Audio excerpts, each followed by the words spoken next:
Does the UFC have a superstar problem? Now, with UFC 323 in the books, we now have a long layoff, which means we can discuss these trivial matters. I didn't do a pre or post for UFC 323. I had stuff going on and hand up. Like, I didn't finish UFC 323 until 6 a.m. because I had stuff going on the previous night. But it had me thinking, and it's a conversation I have with a buddy of mine, because every time that this is presented to Dana White, of course, he laughs it off. Like, we don't have a superstar problem.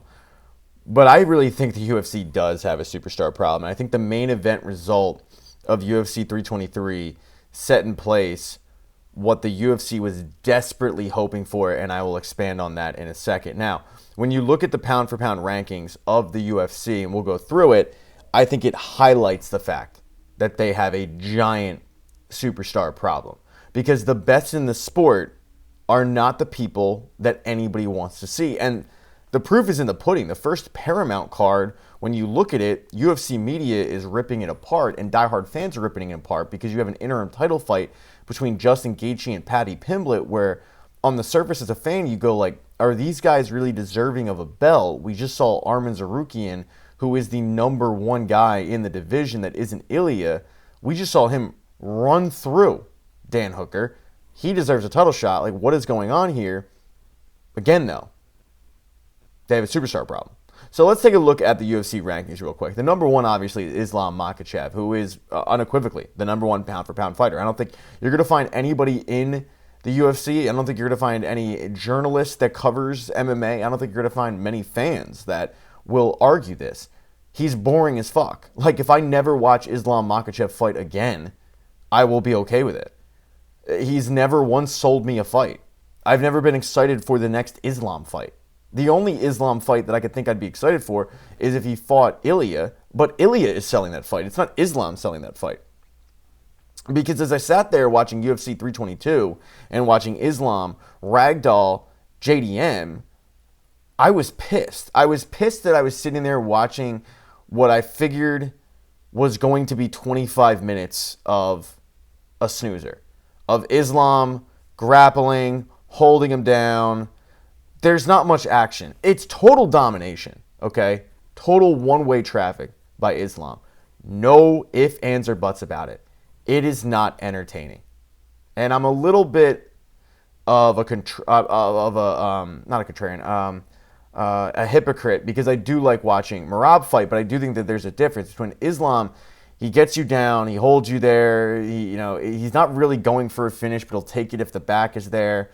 His most exciting win was knocking out Volkanovski in the second fight. But the first fight, many people were like, I think Volk won. Now, I don't. I didn't think Volk won at all. I thought he won a round, and I thought he looked good, and I thought he gave Islam his toughest fight yet. But the fact that Volk lost that fight and came out as the storyline tells you all you need to know about Islam. And I had the same problem with Khabib. Like, Khabib was dominant, no question, but he bored the fuck out of me. And I feel like, for the most part, a lot of fans probably feel more like me and less like the diehard, hardcore purists of the sport that love watching this guy grapple fuck people. And the fact is, when you are trying to sell your sport to a casual, Islam Makhachev is not the person you're going for. The number two on that list is, and it's Ilia Topuria. The problem with this is that he already said he's not fighting in the first quarter of 2026. And that set up this interim title fight between Paddy and Justin. So the guy that is really the person that you're trying to build up as the best, because he can sell a fight. He's a great talker. His knockouts are impressive. He's killing legends out here. As a bug flies past me. What is that? It's like a gnat. But he's not fighting till 2026 April at the earliest. And you're probably waiting for a super fight at that point between him and Islam, I'd assume, because you need it. So I think he's the closest guy that you go, okay, if you're, and this is the way I think it in my head, if I have a buddy who's never watched MMA, how do I get him involved in the sport? I would tell him, dude, watch this guy. Like, he's unbelievable. Like, he's going to just absolutely murk people. It's going to be really impressive. He's cool, calm, and collective. Like, he has an aura about him that we haven't seen in a while, and it's like a Conor McGregor type prediction that we haven't seen since Conor McGregor. I mean, the idea of like, I'm going to go out there and I'm going to tell you what I'm going to do. I'm going to correctly predict it. I'm going to knock you out. Oh, you've never been knocked out? Doesn't matter. Like that, Ilya is special, and he's the closest guy. But after that, though, and these rankings are old because they haven't been reworked, and they'll probably be reworked once this video is out, ironically enough. But number 3 on the list is Merab. I love watching Merab fight. I think Merab is extremely entertaining. And I think a prime example of this is in the Petr Yan fight.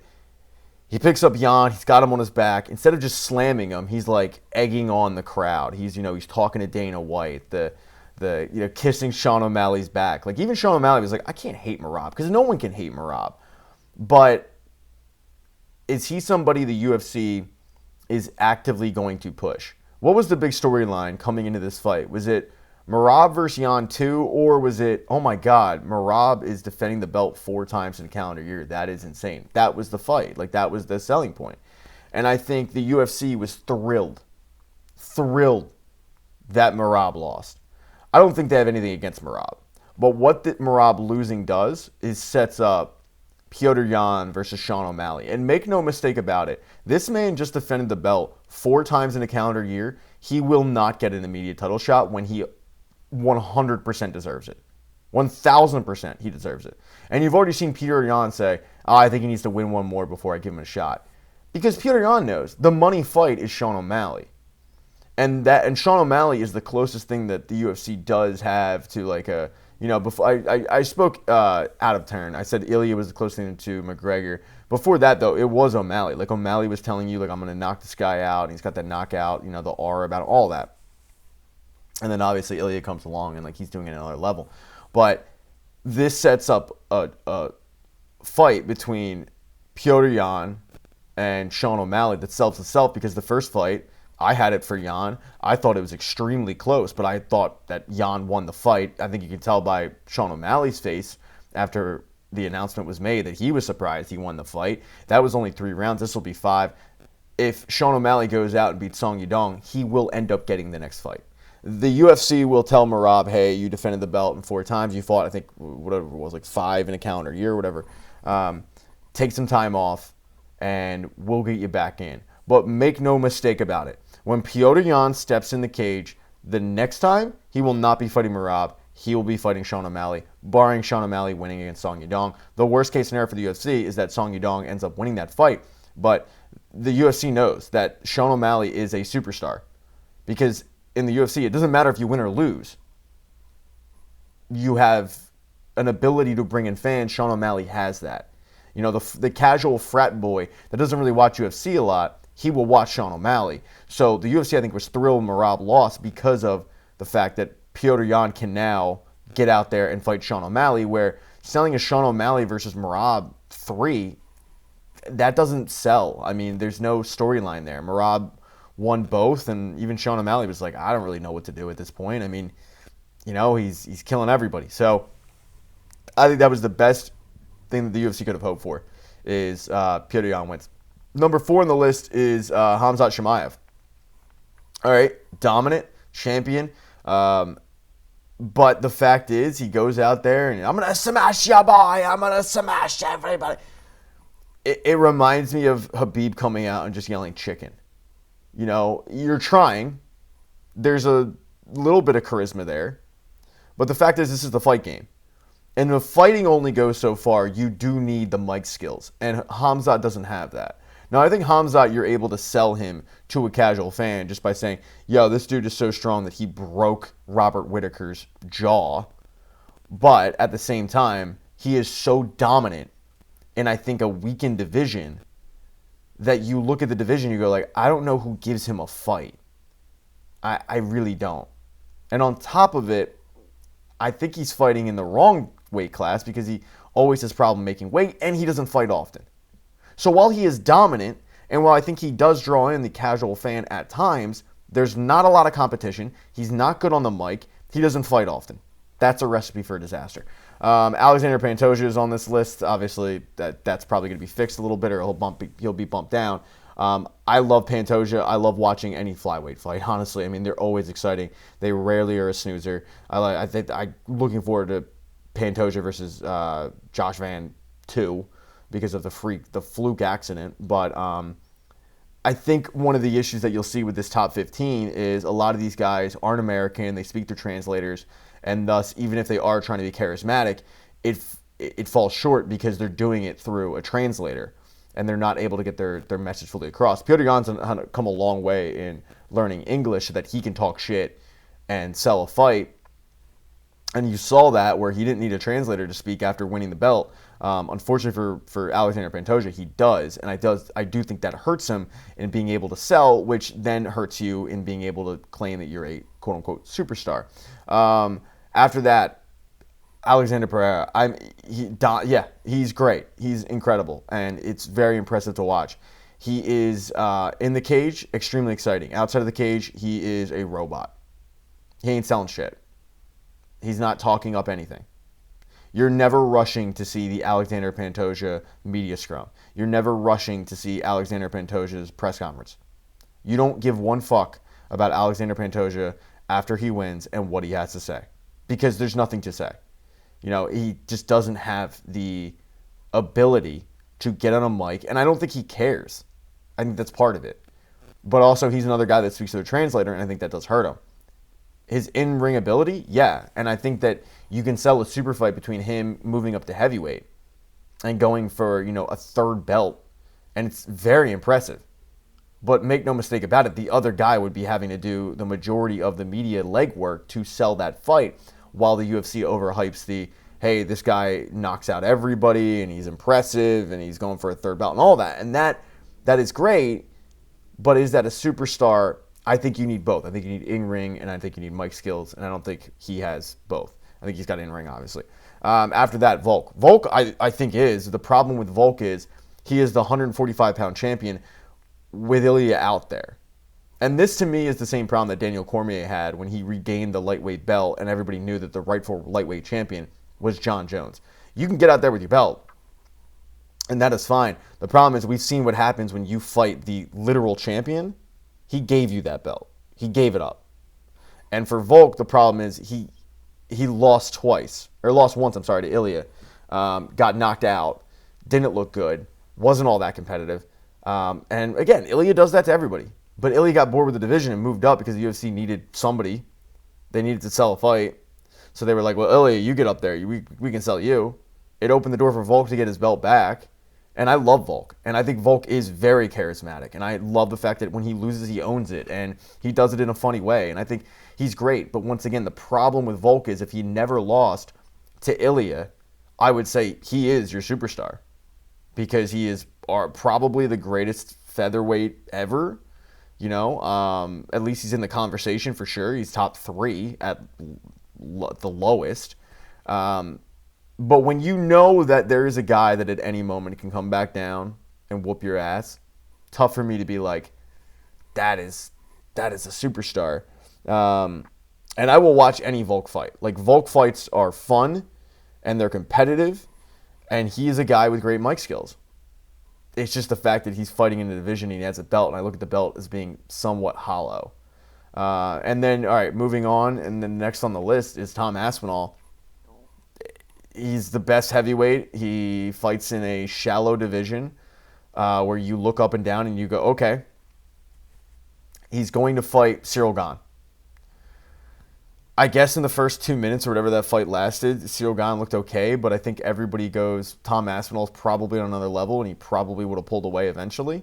At least that's the way I look at it. And then after Cyril Gane, where do you go from there? Are we good to give it to Alexander Volkov? Oh, okay. I mean, he's deserving. But to me, when you look at heavyweight, it is Tom Aspinall and kind of everybody else. And that leads for the John Jones conversation. But it's pretty clear that John Jones is running from Tom Aspinall. So you can make the case that Tom Aspinall is a superstar, fine. But he doesn't fight frequently. And that's not totally his fault because he waited for John forever. So I think the casual fan goes like, okay. And I think activity does matter. But I think the casual fan's like, when's the guy fight? We don't know. And then he got his eye poked. When he's coming back, we don't know. But I think that, and this is and something I'll talk about in a little bit with the White House card. The White House card to me needs to have ideally an American. Like, you need an American headlining. Islam Makhachev and Ilya Topuria are not going to headline the United States White House card. Not in this administration. I'm sorry. Like, logically, there is no way with the political landscape and everything going on with immigration, all that they're going to allow two guys on visas to get in there and fight. It's just, look, I don't care about your political status, and I'm sure you don't care about mine, and I'm not trying to get political, but I really believe that's just a fact.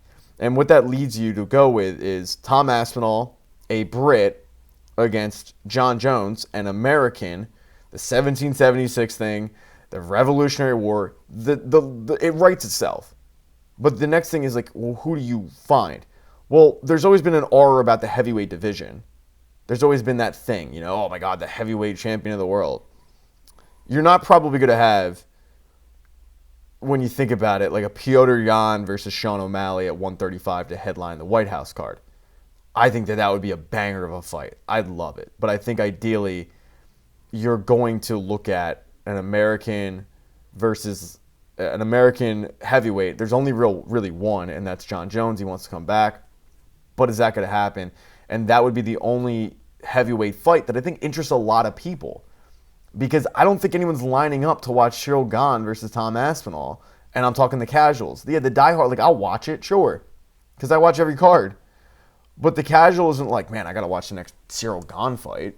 And the other part of this argument is we all know that probably the guy that Tom Aspinall should be fighting isn't even in the UFC, and that's Francis Ngannou, who is a superstar. But then he went to PFL, and he just fell off. And by falling off, I mean out of the public spotlight because nobody watches PFL. So I think that hurts his superstardom, if you will. Dricus is on this list at number 9. Okay. Got mauled his last fight against Hamzat. I think Dricus can sell a card. I think he's very charismatic. He's the number 2 guy in the division, and it wasn't even close. All right, moving on from that. Is there anyone else? All right, here's probably the guy where I go on the top 15, as currently states as I make this video. He is a superstar. Max Holloway. Max Holloway will sell any fight. Everybody will watch a Max Holloway fight because you know that you're signing up for a banger of a fight that is not going to be boring. The highlights of Max Holloway speak for themselves, whether it be yelling at Daniel Cormier while evading punches from Calvin Kattar, counted up, I'm the best boxer in the UFC, whether it be trying in mid-fight to show Brian Ortega how to defend punches because he's battering him so badly. And then finally, the highlight of all highlights, Justin Gaethje pointing down to the cage and then knocking him out with 1 second to go. That man's a superstar. He just is. I don't care when he's fighting. That is appointment television for everybody. And I think he's the closest guy. But this is part of the problem with the UFC is when you look at some of the superstars and you go, okay, Max Holloway, is he the best in the division? No. But he's a superstar. And that's why they need to make up these bullshit BMF belts because they know that they have superstars on their roster that aren't necessarily the best in the division. And if they put those guys in the cage, it's probably not going to be great for their quote-unquote superstar. And we already saw that at the press conference with Volk and with Volk and Max, where one of the media members like, you guys are sitting next to each other, is there any chance? And they kind of shut that down because they fought 3 times already, and it's been Volk, Volk, Volk. So when you look at the champion of the featherweight division, it is Volkanovski. What would Max Holloway have to do? And also, is that a fight that a lot of UFC fans want to see? Max going for a 4th time against Volk, and the chance to see Max lose for a 4th time? I don't know if I want to sign up for that. But I think when you look at the superstars of the UFC, the biggest ones have had mic skills, and Max is one of them. And my biggest example of this is when you look at the BMF belt. What was the BMF belt created? Well, it was created by a journeyman fighter in Nate Diaz who had incredible mic skills, who gets out there, he sells himself for a Conor McGregor fight after beating Michael Johnson. Conor McGregor, you're taking everything I work for, motherfucker. I'm going to fight your fucking ass next. Well, RDA falls out. Nate pops in, journeyman Nate, and he ends up shocking the world. I'm not surprised, motherfucker. He says it as calm and cool as can be. He's got an I don't give a fuck attitude that fans gravitate towards. Do they care about his record? Absolutely not. Do they care that he is a journeyman fighter? No. But he wins one fight. He gets out there and he says, Jorge Masvidal is a gangster, but he ain't no West Coast gangster. Well, at that point, Jorge Masvidal is a journeyman fighter with the same kind of cool aura about him of like, I can fuck you up at any time. I don't really care. It's nothing to me. Hands behind his back. 3-piece in a soda against Leon Edwards, which I still want that fight. And then you've got the highlight knockout of Ben Askren. And that's the thing. These guys that have mic skills, they pair it with a highlight, never forget moment. And for Nate, it is the shocking the world against Conor McGregor. And then for Jorge Masvidal, it is the knockout against Ben Askren. And then the subsequent, banging on the octagon and all of that. And you pair those and their mic skills, and it ended up getting Jorge Masvidal not one but 2 title fights that he probably didn't deserve against Kamaru Usman. One of them being on late notice because he's, as the nickname indicates, game bred. Credit to him.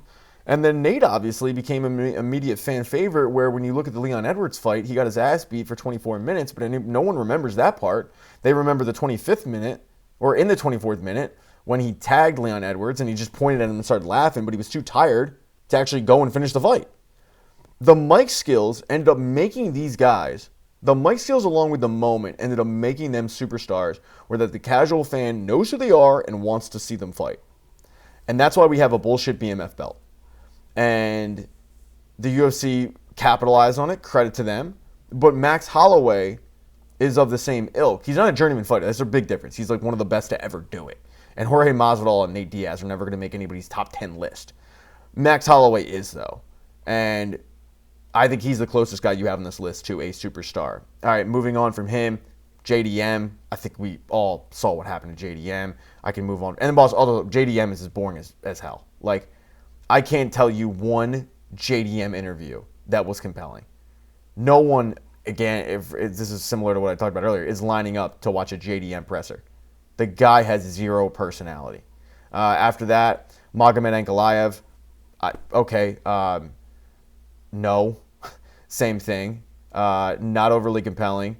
Enjoyed watching him get knocked the fuck out by Alex Pereira because I don't think that he's the best in the division, and it was nice to be proven that.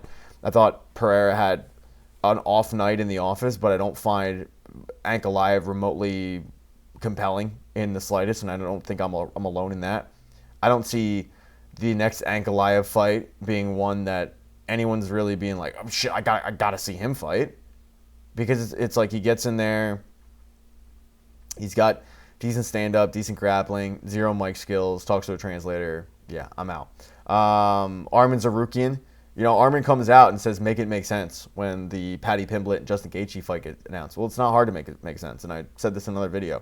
You pulled out of a fight day of your title fight. You pulled out day of, bud. Day of, where we were forced to watch Islam take on Moicano. And everybody knew how that was going to go. And it went just as everybody expected. There's also the fact that you only fight once a year and that you're not all that compelling. You're not all that interesting. You're not all that entertaining on the mic. You're a great fighter. You're not selling shit. You're just not. After that, you've got Charles Oliveira. I think Charles Oliveira could be a superstar, but he talks to a translator, and I think that hurts his case. But I think when you factor in what he's able to do in the cage, yeah, you could probably sell him to a casual, but I think the lack of ability to speak in English, I think, does hurt. And this isn't like a, oh my God, learn the language thing, but I just think for this argument, I think it does hurt the superstardom when you're not able to translate your in-ring ability into mic skills. I think it does hurt. And then after that, rounding out the top 15 is Bilal Muhammad. And do I even need to say it? Like, Bilal Muhammad is very, very talented. He's great. Decision Bilal is not selling much.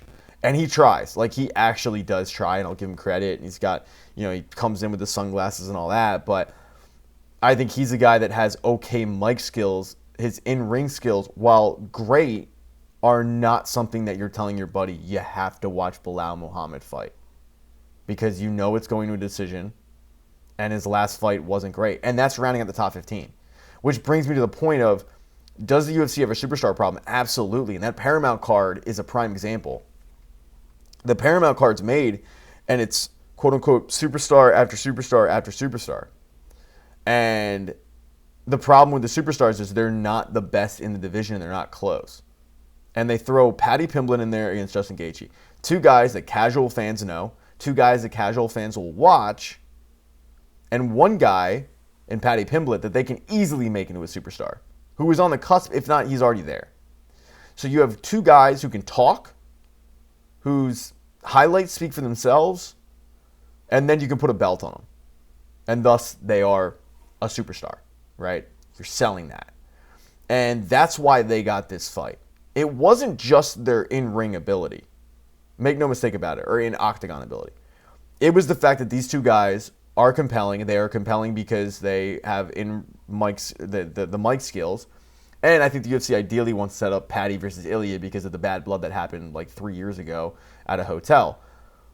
But that's why this fight is being made. But this also highlights that the fact that the UFC, when you look up and down and you look at their list of champions, you look at it and you go, not a superstar, not a superstar, not a superstar, not a superstar, not a super. That is an issue. When the best in the world are not superstars, that is an issue. And that's why you get Justin Gaethje versus Paddy Pimblett. I'm never not going to want to watch a Justin Gaethje fight. He's never been in a boring fight, ever. Dating back to World Series of Fighting, this guy's never been in a boring fight.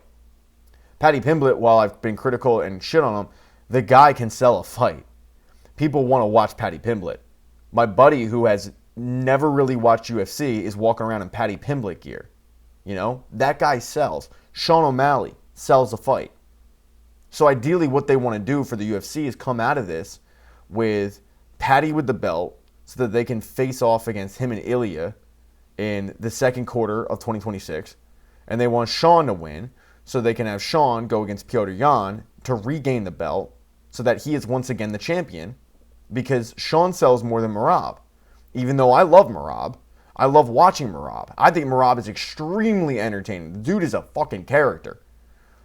But Sean O'Malley is a superstar. Merab is not. And I think when you look up and down and you look at deserving people to fight, Alexander Volkanovski versus Diego Lopez, is that the right fight to make? No. But Evloev is never selling a fight. He's not. I mean, you look up and down, like, the flyweights are always going to be the co-main event. Outside of UFC 301, they're always going to be the co-main event. So then you look at Bantam, as I said, you've got Merab. He lost. They're thrilled about that. Featherweight, we just covered it. Ilya at 155, but he's not going to fight for the second quarter, but he's the closest thing I think you have right now in terms of the champions to being a superstar. Islam Makhachev is about as compelling on the mic as NPR and in ring skills. While incredible and dominant, they're not selling anybody. Nobody's signing up to rewatch the Islam Makhachev highlights. Hamzat, we talked about him. Alexander Pereira, we talked about him. Tom Aspinall, like, that is a problem. And then with the women, I mean, Valentina's great, but she's so dominant. We saw it in the last fight that while I like watching her fight, you're not texting your buddy like, you got to watch Valentina fight. And then the other problem is, too, she's always going to be the co-main event. You've got Amanda Nunes coming back. I think she is a superstar because she knocked out Ronda Rousey. And then you can pair that up against Kayla Harrison, but she is the closest thing that the women's division has. And then Mackenzie Dern, not a superstar. So, in closing, the UFC absolutely has a superstar problem. Meaning when their stars are not the best in the world, and the case in point is the first card on the Paramount card, not featuring these people, not featuring champions, featuring interim title belts, that's not a great look. Yeah, the UFC absolutely has a superstar problem. What made Conor McGregor a superstar was the fact that he's going out there, he's predicting when he's going to knock you out, he's doing it, and then he went out there and knocked out Jose Aldo exactly how he predicted.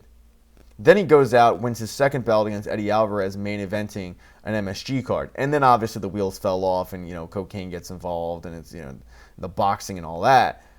But that guy got people into the sport. He got people watching. Where then all of a sudden it was like, okay, I'm watching the McGregor fight, but I'm also watching the undercard. And this guy's really interesting. I'm going to watch him next fight.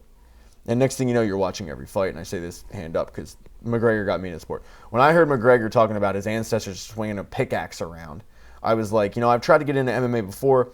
Didn't really work. I got to see this guy fight. And I ended up watching him against, oh God, what was his name? He was like a journeyman fighter. I can't think of it. I'm drawing a blank, and I don't want to I don't want to end the video. But I ended up watching that fight, and he goes out there, and it's gonna bug me because as soon as I end this video, I'm gonna think of it. But he goes out there, starches the guy in the second round.